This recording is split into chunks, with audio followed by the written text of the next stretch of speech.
নমস্কার, বড়দের প্রণাম, ছোটদের ভালোবাসা জানিয়ে আজকে নতুন একটা ব্লগ শেয়ার করছি। আর তোমাদের সবাইকে স্বাগত সুজাতা স্যার। আশা করি তোমরা অনেক ভালো আছো, আমিও ভালো আছি। অনেক ব্যস্ত ছিলাম বলে সকালের আর ভিডিওগুলো শ্যুট করতে পারিনি, কেননা সব দিন তো সমান শরীর যায় না আর মানসিকতাও সমান থাকে না। সেই কারণেও কাজটা সেরে চলে এসেছি রান্নাঘরে। এদিকে শ্বশুরমশাইকে চা দিয়ে এসেছি আর আমার ভীষণ খিদে পেয়ে গেছিলো, তাই দুটো বিস্কুট আর এক কাপ চা খেয়ে নিলাম। এমনি এইভাবেই খাই, সকালটা যে শুয়ে বসে কাটাবো সেটা কোনো দিনই হয়নি, আর চাটা খাবো যে আরাম করে বসে সেটাও কখনোই সম্ভব হয়নি। যাই হোক, এভাবেই চলে যাচ্ছে জীবন।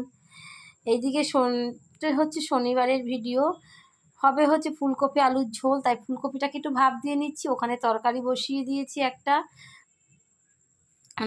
হচ্ছে করলা ভাজা। করলা হয় না উচ্ছের মতন, ওগুলো বড়, ওইগুলো হচ্ছে। আর আর কি হবে, সঙ্গে থাকো, দেখতে থাকো, তাহলেই হবে। আর তোমরা যারা আমার ভিডিও দেখো, প্লিজ তোমরা লাইক দিয়ে দেখাটা শুরু করো। তোমাদের ছোট্ট একটা লাইক আর কমেন্ট আমাকে অনেকটা এগিয়ে নিয়ে যেতে সাহায্য করবে। আজকাল আমার ভিডিওতে ভিউজও হচ্ছে না, লাইক কমেন্ট তো পাচ্ছি না, কেন জানি না, বুঝতে পারছি না। মনে হয় আমার ভাগ্যটাই খারাপ, কিছুতেই কিছু হচ্ছে না। কত চেষ্টা করছি কতভাবে এগোনোর জন্য, 1 বছর ধরে চ্যানেল চালাচ্ছি, কিন্তু কোনোটাই গ্রো করতে পারছি না। কি যেন ঈশ্বরের কাছে ভরসা রেখে কাজে এগিয়ে যাই, দেখি ঈশ্বর যদি মুখ তোলে একদিন না হবেই। এদিকে পাঁচমিশালি তরকারি হবে সমস্ত সবজি দিয়ে, রাঙা আলু, পটল, তারপরে মিষ্টি আলুকেই তো রাঙা আলু বলে, গাজর, ঝিঙে, তারপরে চিচিঙ্গা, এইসব দিয়ে একটা তরকারি করব। আর এদিকে আলু ফুলকপির ঝোল হবে। আজকে যেহেতু রান্নাঘরে ঢুকতে অনেকটা দেরি হয়ে গেছে, সেই জন্য আর রুটি করার সময় পেলাম না, ভালোও লাগছে না। তাই শ্বশুরমশাইকে দেবো রুটি বদলে আজকে মুড়ি দিলাম, আর একটা আম দিলাম, দুটো কলা দিলাম। ওনার কোনো আবদার নেই, যা দেবো তাই।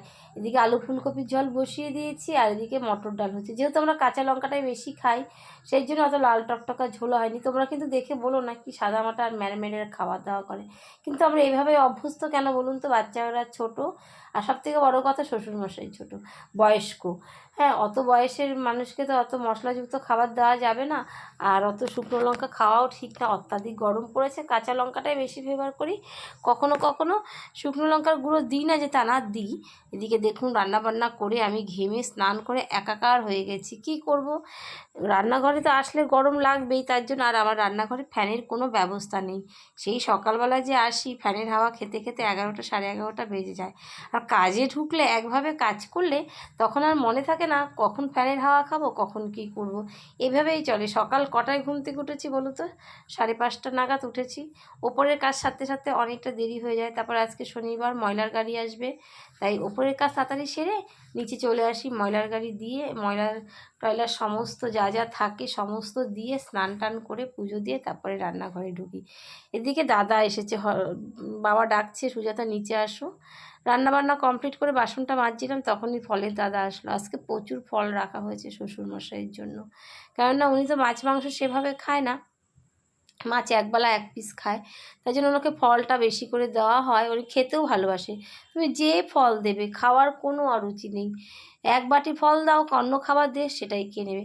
রাখা হলো কী কী ফল। আর এদিকে এসে দেখি মেয়ের ভীষণ গরম লেগে গেছে, ও একা একা স্নান করছে। কী করে, গরমটা অত্যাধিক পড়েছে, ওরা তো বাচ্চা, ওদের তো গরম লাগবেই। আর রান্নাবান্না কমপ্লিট করে তারপরে মাছ এনেছিল, মাছগুলো আর ধোয়া হয়নি। এটা হচ্ছে রবিবারের জন্য এনে রেখেছে, শনিবার আর ফ্রিজে তুলবো বলে আগেই ধুয়ে টুয়ে রাখছি, রান্নাবান্না সেরে। তারপরে মাছটা না ধুয়ে রাখলে না, পরে প্যাকেটে রাখলে কিংবা ফ্রিজে রেখে দিলে বরফ হয়ে গেলে আর ছাড়ানো যাবে না, অনেক কষ্ট হবে। এদিকে তো মেয়ে স্নান টান সেরে নিল, ফল টলও রাখা হয়েছিল 2 কেজি আম্রপলি আম, আর হচ্ছে তোমার মুসুম্বি লেবু। এগুলো সব গুছিয়ে গাছিয়ে তারপরে ওপরে যেতে হবে। মাছগুলো, আর ছেলেরাও, বাচ্চারা এত মাছ খেতে ভালোবাসে না। শ্বশুরমশাই, ওর বাবা, ওরা তো খাবেই, ওরা মাছ ছাড়া খেতে পারে না। সেই কারণে এতটা মাছ আনা। তবে ভেবো না আমরা একদিনে এতগুলো মাছ খাবো। আমরা যেহেতু 5 জন মানুষ, প্রত্যেকদিন 5 পিস করে মাছ হবে, তার একটাও বেশি হবে না। কেননা বেশি যদিও কোনো কারণে ছেলে মেয়ে না খেলেও সেগুলো থেকেই যায়। ওর বাবা খাবে, নইলে বাসি হবে, পরের দিন ওর বাবা, নইলে আমাকে খেতে হয়।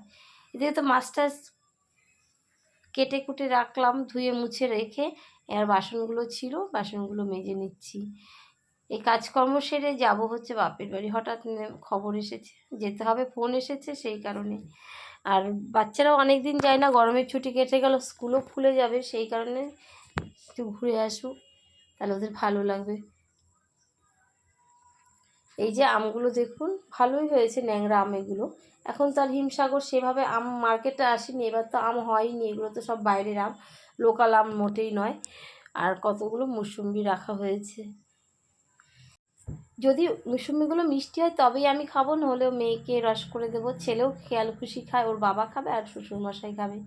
এই যে রয়েছে ফ্রিজে কিছু ফল, তারপরে আবার দাদা এসে দিয়ে গেল, ফলের দাদাটা এমনই করে। আর ওদের কাছ থেকে বাজার থেকে নেওয়া হয় না কেন, ওরাও তো পাড়ায় ঘুরে বিক্রি করে, ওদেরও তো সংসার আছে, সেই বুঝে ওনাকে আর না করা হয় না, যতটা লাগে ওনার কাছ থেকেই নেওয়া হয়।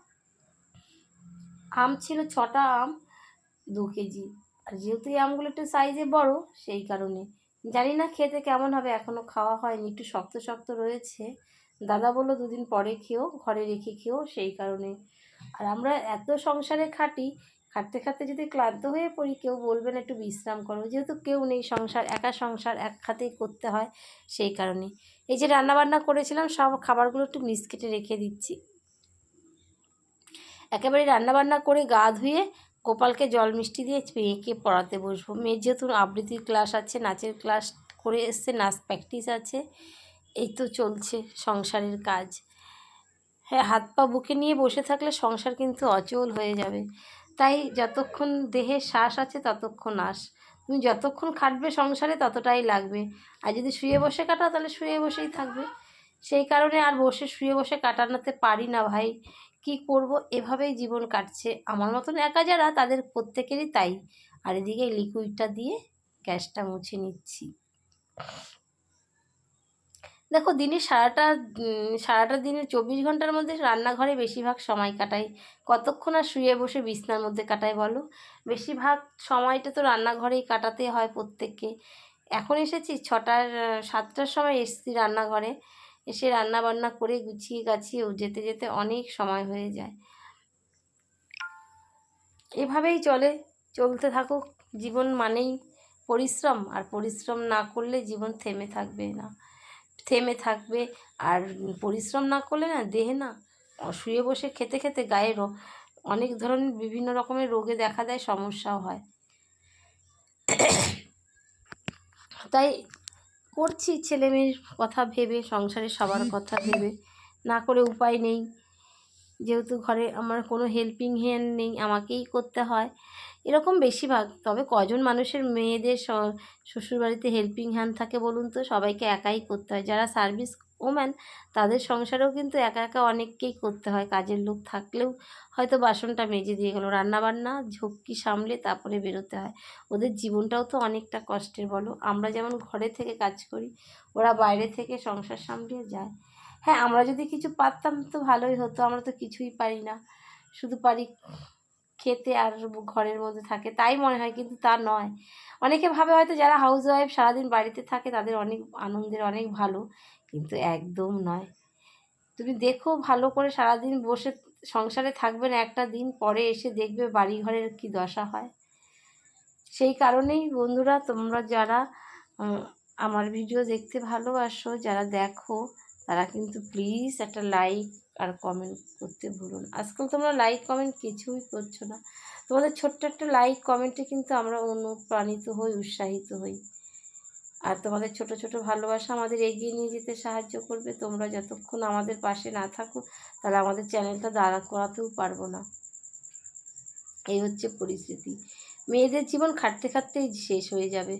কেননা সবার কথা ভাবতে গেলে তো সংসারে পরিশ্রম করতেই হবে, আর না পরিশ্রম করলে তো সংসারটা অচল হয়ে যাবে। সেই কারণে তোমাকে যতটা পরিশ্রম করবে সংসারকে ভালোবেসেই করতে হয়। এদিকে অনেকগুলো কেচেছিলাম খুব সকালে, সেগুলো একটু জল ঝরেছে, এবার ঘরে নিয়ে যাব, কেননা আর বেশি রোদের তাপে আর এগুলো ডিসকালার হয়ে যাবে। এখন আর ছাদে যাই না, এখানেই মেলে দিই, তারপরে যেই জলটা ঝরে যায় তারপরে ঘরে নিয়ে যাই। এই হচ্ছে সারাদিনের কাজকর্ম। তারপরে তো দুপুরে থাকেই, সেগুলো আর শেয়ার করা হয় না সব দিন, হুটোপাটা লেগে যায় বাচ্চারা খাওয়ার জন্য, শ্বশুরমশাই টাইম মতো চলে আসে, তখন আর ক্যামেরা করতে পারি না। আর এদিকে আবার আরেকটা কাঁঠাল এনে রেখেছে শ্বশুরমশাই, কী যে ভালো খায়। অনেকগুলো পেড়েছিল, তার কতগুলো পচে গেছে। এটা আজকেই ধূপ করে সকালে পড়লো, দেখলাম পাকা। যতটা খাবে খাবে, আর বাদ বাকিটা গরুকে দিয়ে দেবো। কাঁঠাল বিচিগুলো রেখে গরুকে দিয়ে দেবো। আমার মতন কারা কারা কাঁঠাল বিচি পছন্দ করো তোমরা কিন্তু কমেন্ট করে জানিও। কাঁঠাল বিচি কিন্তু আমরা বাঙালিদের সবার খুব পছন্দ, তাই না? আমার তো ভীষণ ভালো লাগে। হ্যাঁ, আর আশা করি তোমাদেরও অনেক ভালো লাগবে। এই যে কাঁঠালগুলো মিষ্টি, কিন্তু খেতে পারি না, এত গরম তো, অস্বাভাবিক গরম পড়েছে, এর জন্য খাওয়া হয় না। কিছু খেতে গেলে না, শরীরের দিকে ফিট না থাকলে খাওয়া যায় না। কারণ এখন বয়স হয়েছে, উল্টোপাল্টা খেতে গেলে 7বার ভাবতে হয়, নইলে নিজেরই শরীর খারাপ হবে। তাহলে নিজেকেই আর কেউ করার নেই, সংসারে কেউ যেহেতু কাজ করার নেই, তার জন্য খাওয়া দাওয়া খুব কন্ট্রোল করে করি ভাই। নইলে যদি শরীর খারাপ নিয়ে বিছনায় পড়ে থাকি, কেউ এক গ্লাস জল দেবে না, দেওয়ার মতো লোক নেই। কেন, বাচ্চারা অনেক ছোট, আর ঘরে আর বাপের বাড়ি অনেক দূরে, তারাও যে এসে আমার পাশে করবে তাও সম্ভব না। তাই যেহেতু নিজের শরীর নিজেকেই ভাবতে হবে, নিজের ভালো নিজেকেই বুঝতে হবে। তাই তোমার শরীর খারাপ হয়ে পড়ে থাকলে তোমাকে কেউ দেখারও নেই, করারও নেই। তাই এই খাওয়া দাওয়া আমি অনেক বুঝে শুনে করি। হয়তো ভাববে খেতে পারি না, সেটা নয়, খাদ্যরসিক নয় তা নয়, কিন্তু খাবো না কেন, সব কিছুই খাবো বুঝে শুনে। যেইটুকুনো দরকার, না খেলে কাজ করবো কী করে বন্ধু? খাওয়ার জন্যই বেঁচে থাকি কটা। হ্যাঁ, আমি টাইম টু টাইম খাই বলে হয়তো আমার শরীরটা অনেকটা ফিট থাকে। আমি সত্যি, আমি যাই খাই না কেন, আমার টাইম টু টাইম, কী দুপুর কী রাত কী সকাল, হ্যাঁ, আমি তার মধ্যে উল্টোপাল্টা খাবার খাই না, খেতেও ভালো লাগে না। ওরা খায়, বাচ্চারা তো খাবেই, বলো, ওদের খাওয়ার বয়স, ওরা তো খাবেই। কাঁঠালটা এই শ্বশুরমশাইকে দেবো, ওই যে আমাদের বাড়িতে থাকে ওই দিদিকে দেবো, এই হচ্ছে ব্যাপার। যাই হোক বন্ধুরা, তাহলে কেমন হলো আজকের ভিডিওটা তোমরা কিন্তু কমেন্ট করতে ভুলো না, আর লাইক করতেও ভুলো না। আর তোমাদের ভালোবাসা, আমি ছোট্ট ছোট্ট ভালোবাসাকে কেন্দ্র করেই আমি এগিয়ে যাব। তোমরা যদি ভালো না বাসো, তাহলে তোমার দিদিভাই কিছুতেই এগোতে পারবে না। তাই বন্ধুরা বলি, তোমরা আমাকে সাহায্য করো, আমাকে একটু সাপোর্ট করো, যাতে আমার চ্যানেলটা দাঁড়াতে পারে। এর আগে আমি না বুঝে অনেক ভিডিও আপলোড করেছিলাম, আমার হয়েছিল, কি বলে, স্ট্রাইক এসেছিল। যাই হোক, এরপর থেকে আর খুব বুঝে শুনে সাবধানে কাজ করতে হয়, কেন সব কিছুরই একটা গাইডলাইন থাকে, সেগুলো মেনেই করতে হয়। তাহলে বন্ধুরা, আজকের মতো ভিডিওটা এখানে রাখছি। তোমরা অনেক ভালো থেকো, সুস্থ থেকো, আর আমাকে সাপোর্ট করো, আমি যাতে এগিয়ে যেতে পারি, আর আমার পাশে থেকো। তোমাদের ভালোবাসা আর ছোট ছোট কমেন্ট, লাইক আমাকে এগিয়ে নিয়ে যেতে সাহায্য করবে। আজ না হয় কাল এগোতেই হবে, একদিন না একদিন, বলো।